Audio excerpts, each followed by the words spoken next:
Good morning students, कैसे हैं। मैं शारदा प्रसाद। आज हम लोग बायोलॉजी का चैप्टर सेकंड पढ़ेंगे जिसका नाम है पुष्पी पौधों में लैंगिक जनन। इस चैप्टर में हमें सिर्फ पुष्पी पौधे यानी कि आवृतबीजी या एंजियोस्पर्म पौधे के विषय में पढ़ना है, बाकी पौधों के विषय में हमें नहीं पढ़ना है। तो जैसा कि हमें पता है कि जो भी पादप हैं उनको कई डिवीजन या प्रभाग में बांटा गया है, जिसमें शैवाल हैं, कवक हैं, ब्रायोफाइटा हैं, टेरिडोफाइटा हैं या जिम्नोस्पर्म और एंजियोस्पर्म। तो एंजियोस्पर्म को आवृतबीजी पौधे या पुष्पी पौधे कहा जाता है क्योंकि सिर्फ पुष्प का निर्माण इन्हीं पौधों में होता है। तो चलिए देखते हैं।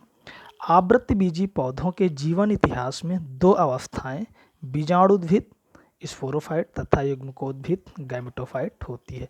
जो आवृतबीजी पौधे होते हैं जिन्हें पुष्पी पौधे कहते हैं, इनका जो जीवन इतिहास यानी कि इनकी जो लाइफ साइकिल होती है, इसमें दो अवस्थाएं आती हैं। एक अवस्था को बीजाणुद्भिद या स्पोरोफाइट कहते हैं जो कि डिप्लॉयड होती है यानी द्विगुणित अवस्था होती है, जबकि दूसरी अवस्था इसी पर निर्भर होती है जिसे युग्मकोद्भिद या गैमेटोफाइट स्टेज कहते हैं, और इस अवस्था में गैमीट का निर्माण होता है। आगे स्पोरोफाइट की प्रत्येक कोशिका द्विगुणित होती है जबकि गैमेटोफाइट की प्रत्येक कोशिका अगुणित होती है। अगला है पीढ़ियों का एकांतरण, अल्टरनेशन ऑफ जनरेशन। आवृतबीजी पौधों के जीवन चक्र में द्विगुणित व अगुणित पीढ़ी एक दूसरे के बाद आती रहती हैं, जिसे पीढ़ियों का एकांतरण कहते हैं। यानी कि जब इनका लाइफ साइकिल स्टार्ट होता है तो जो मुख्य पौधा होता है वो स्पोरोफाइट द्विगुणित होता है, जबकि उससे गैमेट जब बनता है तो वो अगुणित होता है। तो इस तरह से द्विगुणित और अगुणित अवस्थाएं एक के बाद आती रहती हैं, तो इसे हम पीढ़ियों का एकांतरण कहते हैं। आवृतबीजी पौधा स्पोरोफाइट होता है मुख्य रूप से। अगला है पुष्प की संरचना। जो पुष्प होते हैं उसके दो मुख्य भाग हैं। एक को बोला जाता है सहायक जननांग जैसे बाह्य दल यानी सेपल, और दूसरा दल जिसे पेटल, और दूसरा होता है प्राथमिक जननांग जैसे कि एंड्रोसियम जिसे पुमंग कहते हैं, और जायांग जिसे गाइनोसियम कहते हैं। आपको पता है कि पुष्प जो होता है वो पौधे का जनन भाग होता है। अगला पुष्प के विभिन्न अंग।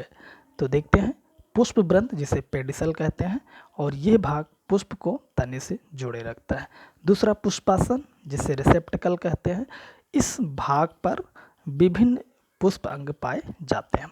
अगला है बाह्य दल पुंज जिसे कैलेक्स या फिर इसे सेपल भी कहा जाता है। ये ग्रीन कलर का होता है जो फोटोसिंथेसिस का कार्य करता है तथा साथ ही साथ जो अन्य जनन अंग होते हैं उनकी सुरक्षा भी करता है। अगला दल पुंज करोला, ये रंगी युक्त पंखुड़ियाँ होती हैं जो पॉलिनेशन के लिए यानी कि परागण के लिए कीटों को आकर्षित करती हैं। परिदलपुंज पेरियंथ, कुछ में जो बाह्य दल और दलपुंज एक ही रूप में होते हैं जिसको हम पेरियंथ कहते हैं। अगला है पुमंग एंड्रोसियम, ये पुष्प का नर भाग होता है जिसमें जिसे हम यहाँ पर स्टेमेन भी कहते हैं, और इसमें तीन पार्ट होते हैं। फिलामेंट होता है, एंथर होता है और कनेक्टिव होता है।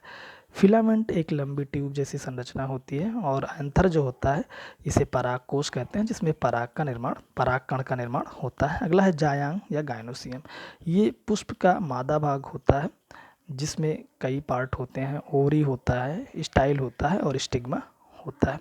तो यहाँ पे आगे देख सकते हैं कि पुमंग नर जननांग जिसे पुंकेसर या स्टेमेंस भी कहा जाता है, और इसके तीन पार्ट हैं, फिलामेंट है, एंथर है और कनेक्टिव। और इसमें जो एंथर होता है इसमें पॉलन ग्रेन पाए जाते हैं, जबकि जायांग जो मादा जननांग है स्त्री केसर, इसमें पिस्टिल या कार्पेल भी कहा जाता है, और इसके निम्न भाग हैं जैसे ओरी है, ओव्यूल है, स्टाइल है, स्टिग्मा है। तो यहाँ पे एक पुष्प दिया गया है, आप देख सकते हैं कि ये ग्रीन कलर की होती है जिसे पेडिसल कहा जाता है। इस पार्ट को यहाँ पे थैलमस कहा जाता है या रिसेप्टिकल भी इसको कहते हैं। इसमें ये ग्रीन कलर की पंख होती हैं जिनको हम सेपल या कैलेक्स कहते हैं। ये रंगीन होती हैं जिनको हम पेटल या करोला कहा जाता है। उसके बाद ये एक कप लाइक स्ट्रक्चर्स होती है जिसको ओरी कहते हैं, और इसमें ये लंबी ट्यूब जिसे स्टाइल, फिर इसको स्टिग्मा, ये पूरा पार्ट जो होता है उसको हम पिस्टिल या कार्पेल भी कहते हैं।